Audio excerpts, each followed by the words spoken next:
The silent work of scribes in ancient Egypt, a bedtime history story for sleep. Settle in now. Let your body rest where it is.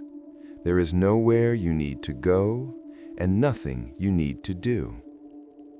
Allow your breathing to slow, gently and naturally as this story begins. Imagine the world growing quieter.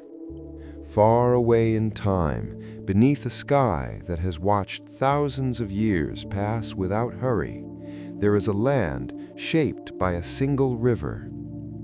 The Nile moves slowly through warm earth, reflecting pale starlight. Palm leaves shift softly in the evening breeze.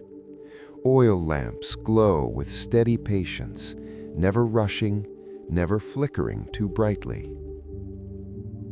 Tonight, we will not follow kings into battle or watch monuments rise stone by stone. Instead, we will sit quietly beside the people who worked without noise, without celebration, and often without recognition. We will rest beside the scribes of ancient Egypt.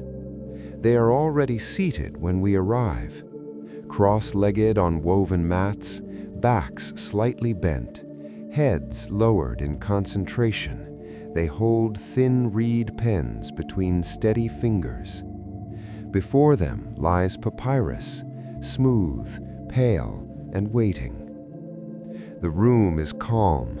The air smells faintly of ink and warm dust. Outside, the sound of the river drifts in, slow and steady.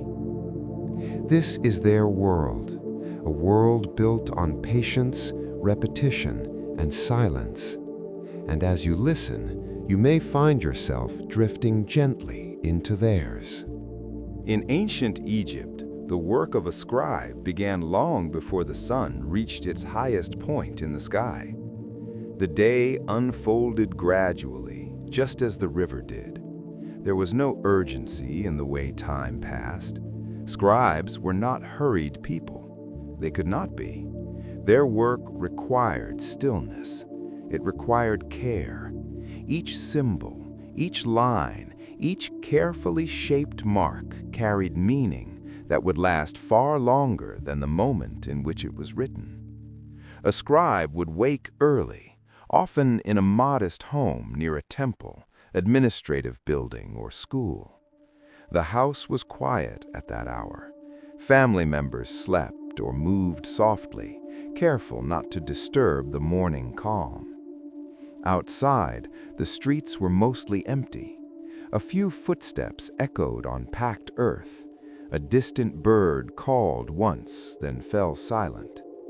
The scribe washed, ate simply, and prepared for the day ahead.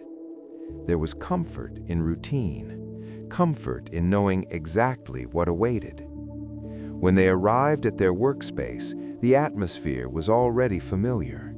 It might be a shaded courtyard within a temple complex, or a small room with narrow windows that softened the light. Sometimes it was an open space beneath a canopy where a breeze could pass through and carry the scent of water and stone. There was no decoration meant to impress, no clutter, only the tools of the craft. Papyrus sheets were stacked carefully, protected from dampness. Ink palettes rested nearby, holding two colors, black for most writing, red for headings and important notes. Small pots of water waited patiently to thin the ink when needed. The reed pens were trimmed with care, each one shaped by hand, cut at an angle to allow the ink to flow just enough, not too much, not too little. The scribe took their place and settled into stillness. The work itself was quiet. There was no talking while writing, only the faint, rhythmic sound of reed touching papyrus. Scratch, pause, scratch again. Each mark followed rules learned long ago. Hieroglyphs were not simply pictures, they were sounds, ideas, meanings layered together.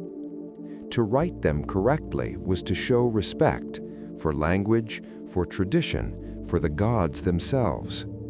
Scribes copied religious texts, tax records, letters, inventories, prayers, legal decisions, and stories. Some recorded shipments of grain. Others noted the number of cattle in a herd. Some preserved hymns that would be spoken aloud long after the writer was gone. Many scribes spent hours copying the same kinds of texts, day after day, year after year. This repetition was not boring to them, it was grounding. Each line written correctly was a small success. Each completed scroll brought quiet satisfaction. There were moments when the scribe paused, perhaps to stretch fingers stiffened by holding the pen, perhaps to look up and rest the eyes on the far wall, where light shifted slowly as the sun moved across the sky. Sometimes a breeze carried dust motes through the room. They floated lazily in the light, then disappeared. The scribe breathed, then returned to the page. To become a scribe was not simple. It required years of training. Young boys, usually from families with connections to temples or administration, began their education early. They attended schools often attached to temples, where knowledge was preserved and passed down carefully. The lessons were strict but calm. Students sat on the floor with wooden boards or broken pieces of pottery called ostraca. They practiced writing again and again, copying standard texts. Mistakes were corrected quietly. A teacher might tap the board lightly, pointing to a symbol that needed improvement. There was discipline, but not chaos. A scribe's clothing reflected this simplicity. Light linen garments kept them cool. There was little ornamentation. Cleanliness mattered more than decoration. Their posture, seated low to the ground, papyrus balanced carefully, was familiar to all scribes.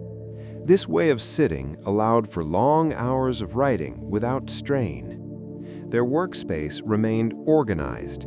Disorder distracted the mind, and the scribe's greatest tool was focus. Sometimes scribes worked alone. Sometimes they shared a space with others, all writing in silence, connected only by the sound of pens moving together. At times, a supervisor entered the room, glanced over the work, and nodded quietly. No loud praise, no public correction, just acknowledgement. As the day moved on, light changed. Morning brightness softened into afternoon warmth. Shadows lengthened across stone floors. Oil lamps were lit as needed, their flames steady and calm. Outside, life continued. Boats moved along the Nile, vendors called softly, footsteps passed by, but inside the scribe's world remained steady and unchanged. Records had to be accurate.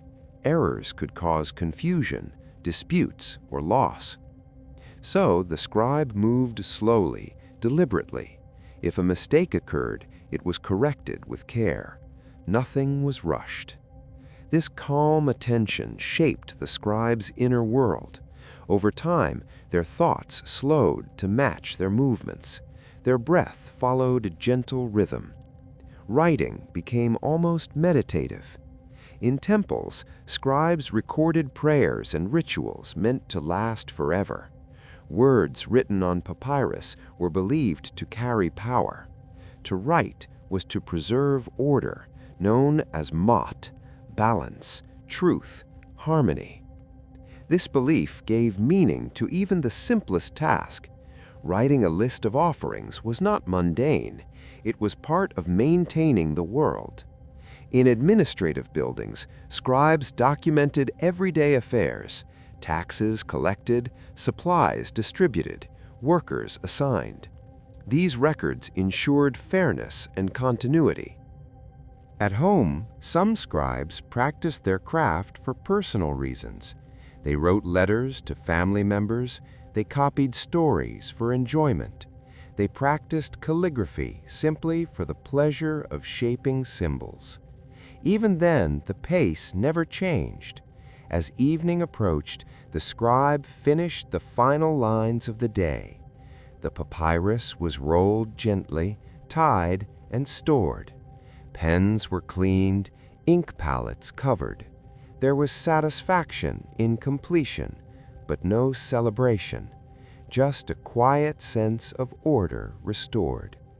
The walk home was unhurried, the sky softened into deep blues and golds. Stars appeared slowly, one by one. At home, the scribe ate simply, spoke quietly, and rested. Tomorrow would be much the same, and that sameness was comforting. Centuries passed this way. Empires rose and shifted, kings changed, temples expanded and fell silent. But for a long time, scribes continued their quiet work, preserving memory, routine, and order through simple, careful writing. Many of their names are lost, their faces forgotten, yet their words remain. And now, as you rest, their patience reaches across time. Imagine one last scene, a small room lit by a single lamp, a scribe seated alone, the night air cool and still. Outside, the river flows. Inside, the pen moves softly. Scratch, pause, scratch. Breathing slow, hands steady.